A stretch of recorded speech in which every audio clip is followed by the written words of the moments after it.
الحمد لله رب العالمين، إله الأولين والآخرين، بارك عظمته عقول العارفين، وضارب بدائعه لنواظر المتأملين، وأشهد أن لا إله إلا الله ولي الصابرين، شهادة عبده وابن عبده ومن لا غنى له طرفة عين عن رحمته. إلهي بك أستجير فمن يجير سواك، فأجر ضعيفا يحتمي بحماك. إني ضعيف أستعين على قوي، ذنبي ومعصيتي ببعض قواك. أذنبت يا رب وآذتني ذنوب ما لها من غافر إلاك. دنياي غرتني وعفوك شدني، فما حيلتي في هذه أو ذاك. رباه قلب تائب ناجاك، أترده وترد صادق توبتي. حاشاك ترفض تائبا حاشاك، فليرضى عني الناس أو فليسخطوا. أنا لم أعد أسعى لغير رضاك.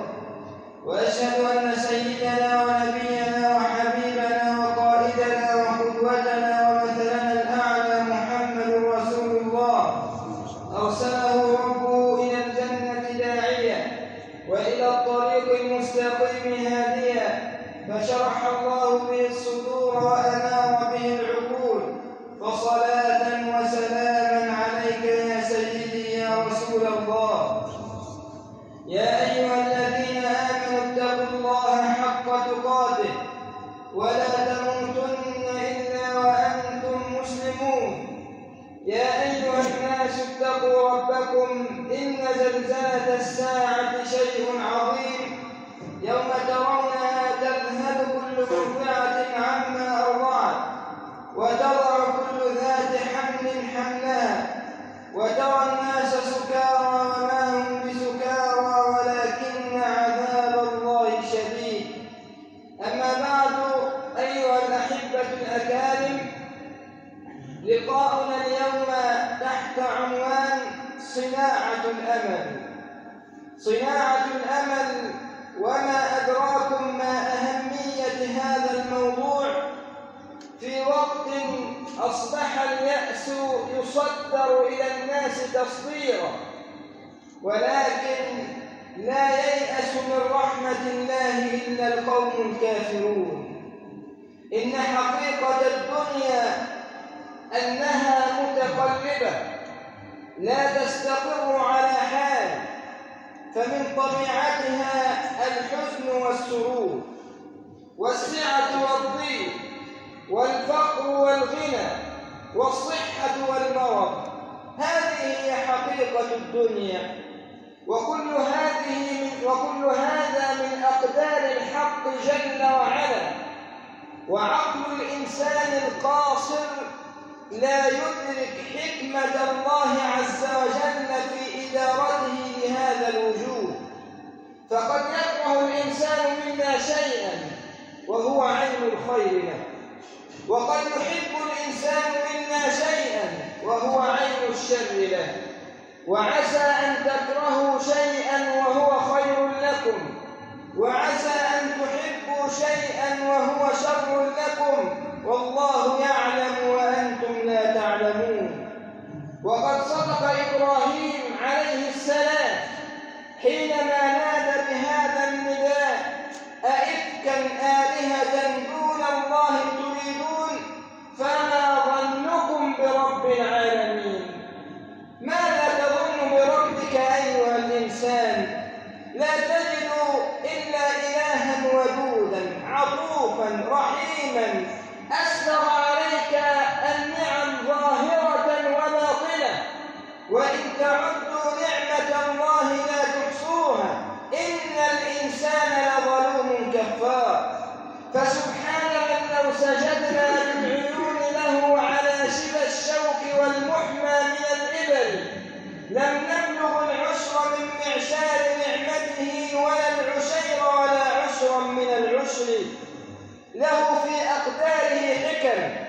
وله في ابتلاء خلقه ألطاف، فكم لله من لطف خفي يدك خفاه عن فهم الذكي، وكم من يسر أتى من بعد عسر ففرج كربة القلب الشجي، وكم من أمر تساء به صباحا فتأتيك المسرة بالعشي.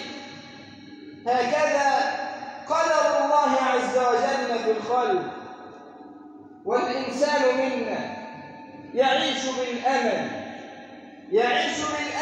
الذي هو إكسير هذه الحياة. جلس النبي صلى الله عليه وسلم بين أصحابه فرمى حجرا، ثم رمى حجرا آخر، ثم رمى حجرا ثالثا أبعد من الذي رماه قبله، فقال الصحابة: ماذا تصنع يا رسول الله؟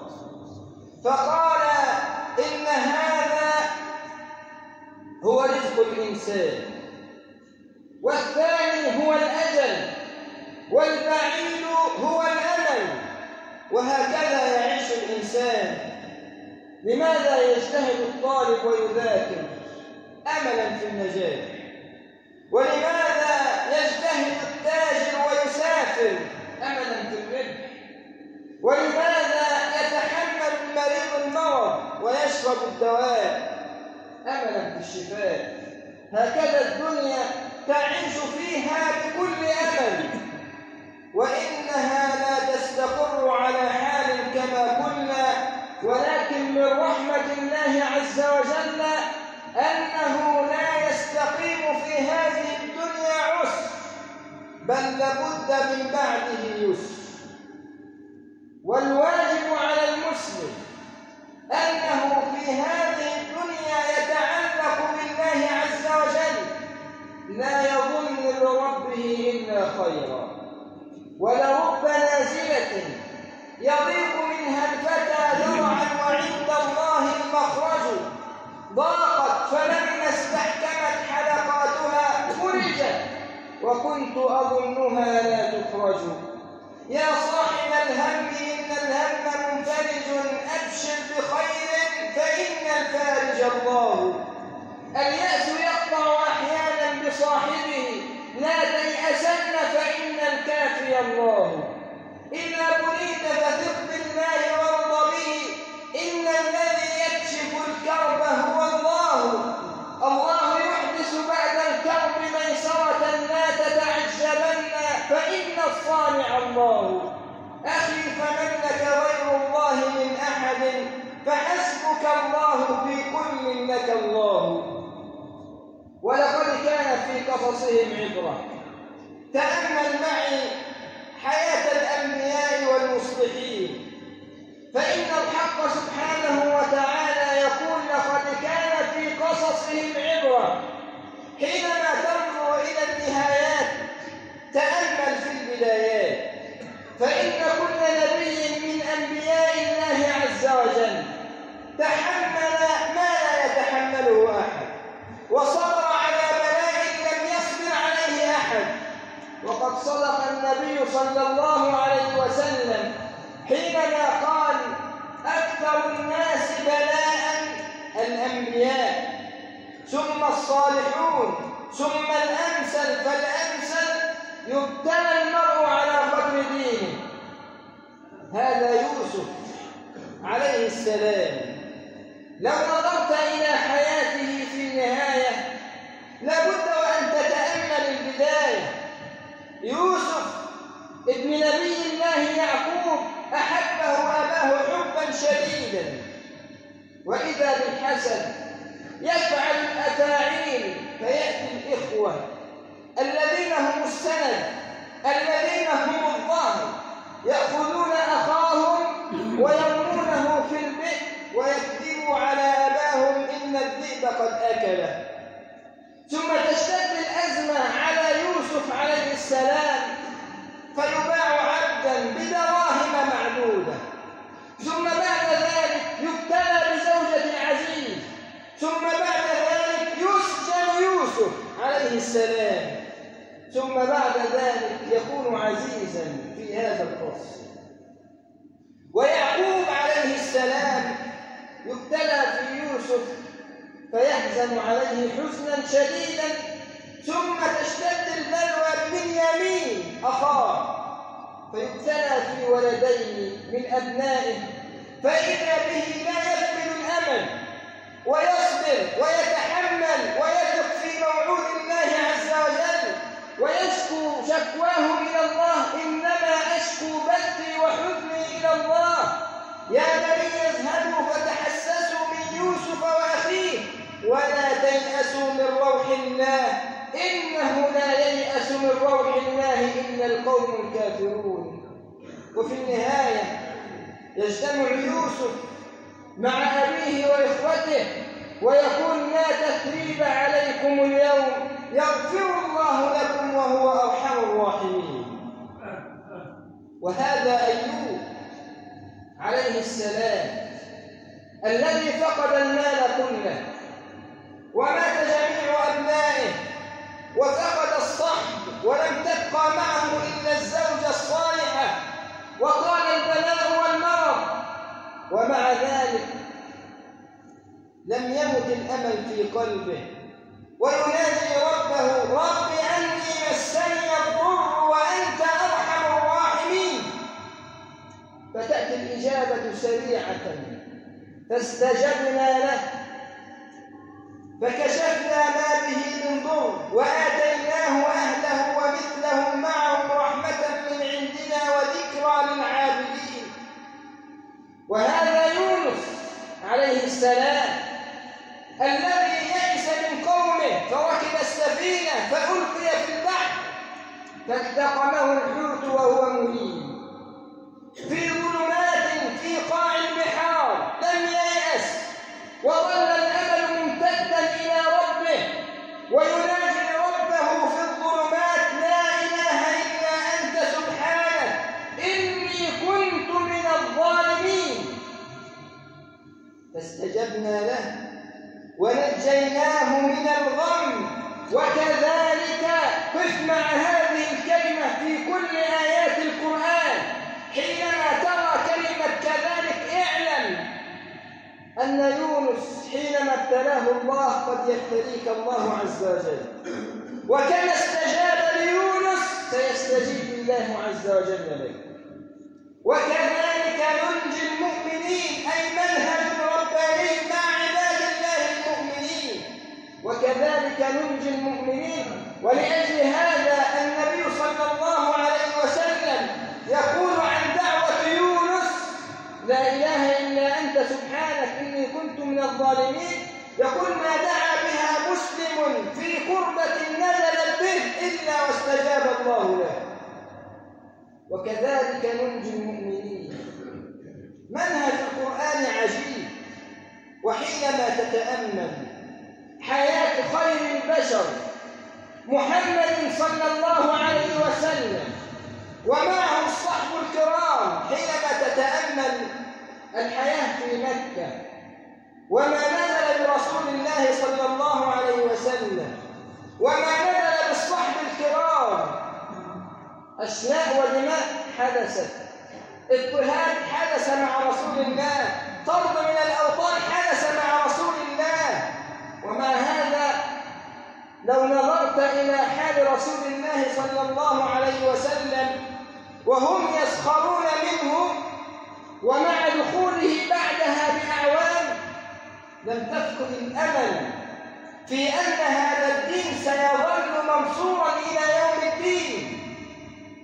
النبي صلى الله عليه وسلم في العام العاشر الذي نزلت فيه سورة يوسف، هذا العام الذي ماتت فيه خديجة، السنة التي كانت تدعم أمة رسول الله صلى الله عليه وسلم بمالها، والذي مات فيه أبو طالب عم رسول الله، اجتمعوا على رسول الله صلى الله عليه وسلم وجاءوا بسنة الجزور ووضعوه على رأسه صلى الله عليه وسلم، ثم خرج إلى الطائف ليدعوهم ليبحث عن أرض جديدة، لم يفقد الأمل، فإذا بهم يقابلونه بإيذاء أشد أهل مكة، فيرفع يده إلى الله ويقول: اللهم إني أشكو إليك ضعف قوتي وقلة حيلتي وهواني على الناس،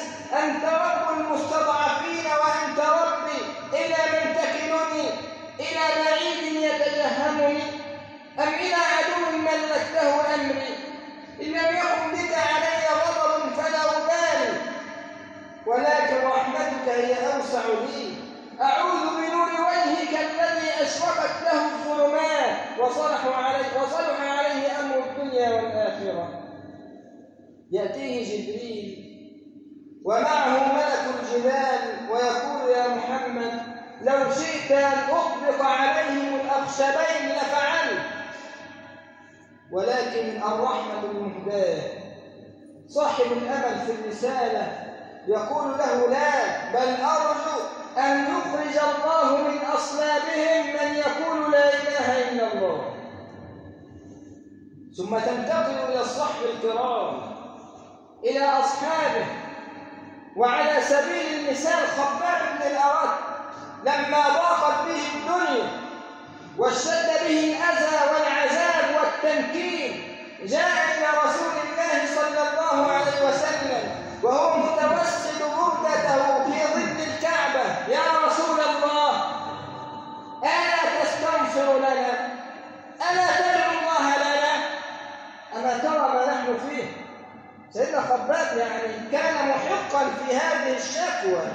أم إنمار عليها لعنة الله لما أسلم خباب كان هو الشاب الوحيد رقم 8 في الإسلام الذي أعلن إسلامه، وكان يعمل عندها في دكان يصنع فيه السيوف، وكان مشهورا بالأمانة. جاءت إليه وقالت له: أصابت؟ قال لها: بل أسلمت واتبعت دين محمد وتركت أصنامكم.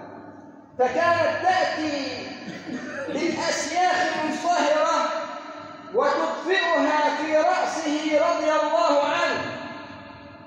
وجلس ذات يوم بجوار عمر وقال له: ماذا صنع بك المشركون يا خباب؟ فرفع ثيابه عن ظهره وقال: انظر. فنظر فوجد عظما بلا لحم، فقال: جاءوا بحجر منصهر ووضعوه تحت ظهري فلم يطفئوا الحجر إلا ولك ظهري. ده خباب بيحكي عن موقف. فذهب إلى النبي: ألا تستنصر لنا؟ مش شايف اللي احنا فيه؟ يقول هذا لرسول الله، ولكن النبي الذي يربي رجالا يقول له: يا خباب، لقد كان يؤتى بالرجل من قبلكم فيوضع المنشار في رأسه، في مفرق رأسه، فيشق نصفين ما يصده ذلك عن دينه، ولكنكم تستعجلون.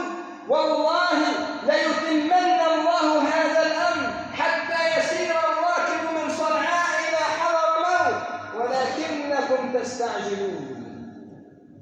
فانصرف خباب. سيدنا أبو بكر يجلس بجوار النبي صلى الله عليه وسلم يقول: فسمعت رسول الله يقول: اللهم انصر خباب، اللهم انصر خباب، اللهم انصر خباب. أم إنمار المجرمة التي صنعت هذا بخباب الضعيف أصيبت بمرض في رأسها فكانت تعوي كالكلاب. ذهب أبناؤها بها إلى الأطباء فقال الأطباء لأبنائها: إنها لا تستريح حتى تكوى بالنار في رأسها.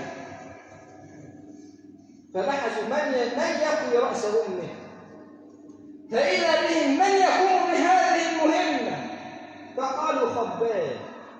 فكان خباب رضي الله عنه يضع الأسياخ في النار ويطفئها في رأس أم إنمار. وهذه حكمة الله عز وجل: كما تدين تدان. البر لا يبلى والذنب لا ينسى والديان لا يموت.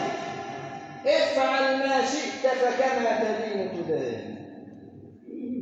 ثم ينتقل صلى الله عليه وسلم إلى المدينة في غزوة الأحزاب لما تجمعت الجموع من اليهود والمشركين والمنافقين، وكما صورها القرآن: إذ جاءوكم من فوقكم ومن أسفل منكم وإذ زاغت الأبصار وبلغت القلوب الحناجر وتظنون بالله الظنون. تعترض صخرة في حفر الخندق والدنيا مظلمة مسودة أمام الجميع: يا رسول الله، ضعفت قوتنا من أن نكسر هذه الصخرة. فإذا به صلى الله عليه وسلم يأخذ المعول ويضرب ضربته الأولى ويقول: الله أكبر، أعطيت مفاتيح فارس. والضربة الثانية: الله أكبر، أعطيت مفاتيح الشام. الله أكبر، أعطيت مفاتيح اليمن. هكذا هو الأمل يا أمة رسول الله. إن في اتباع القرآن منهج، وفي سيرة رسول الله صلى الله عليه وسلم قمة الأمل. فإياك أن تيأس، فإنه لا ييأس من رحمة الله إلا القوم الكافرون. أقول قولي هذا وأستغفر الله لي ولكم.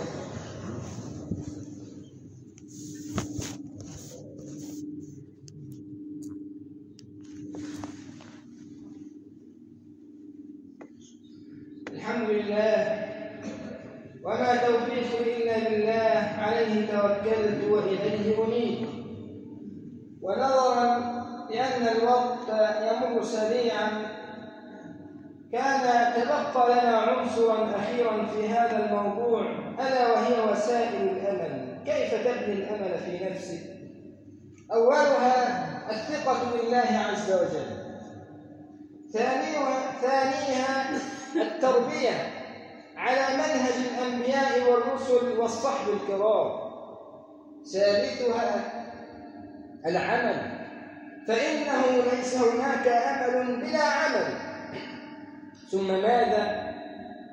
من الأمور التي استجدت على خطبة الجمعة أن الخطبة الأولى أصبحت موحدة على جميع أنحاء الجمهورية، والخطبة الثانية ستتحدث في موضوع يخص المحافظة دون محافظة.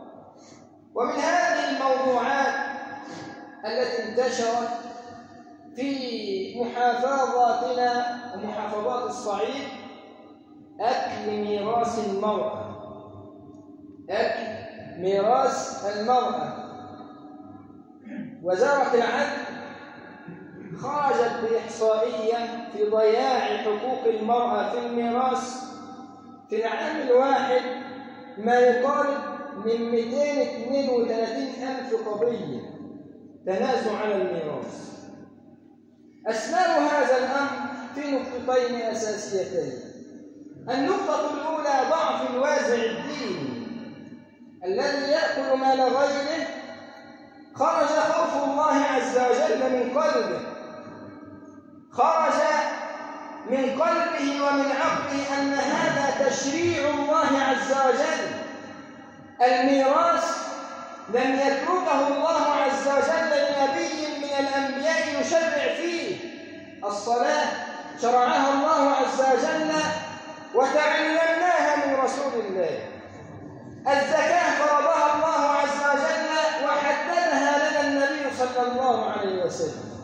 أما الميراث تولى التقسيم فيه الحق بنفسه، وفي نهايته يقول الحق سبحانه: ومن يطع الله ورسوله يدخله جنات تجري من تحتها الأنهار خالدين فيها وذلك الفوز العظيم. ومن يعص الله ورسوله ويتعدى حدوده يدخله نارا خالدا فيها وله عذاب مهين. وإن من يطمع في مال غيره أو في حق ضعيف أو مسكين أو يتيم نقول له إن النبي صلى الله عليه وسلم قال: من ظلم قيد شبر طبق من 7 أراضين يوم القيامة. شبر، من ظلم قيد شبر طوق من 7 أراضين يوم القيامة. وإذا كانت هناك عادات سيئة كما يشاع بين الناس أموالنا لا تذهب إلى غيرنا، أنت لست صاحب مال، أنت فقير ومخول على هذا المال وعنه ستسأل. قد تقول أخاف على أبنائي، إن الخوف الحقيقي أن تخاف على نفسك.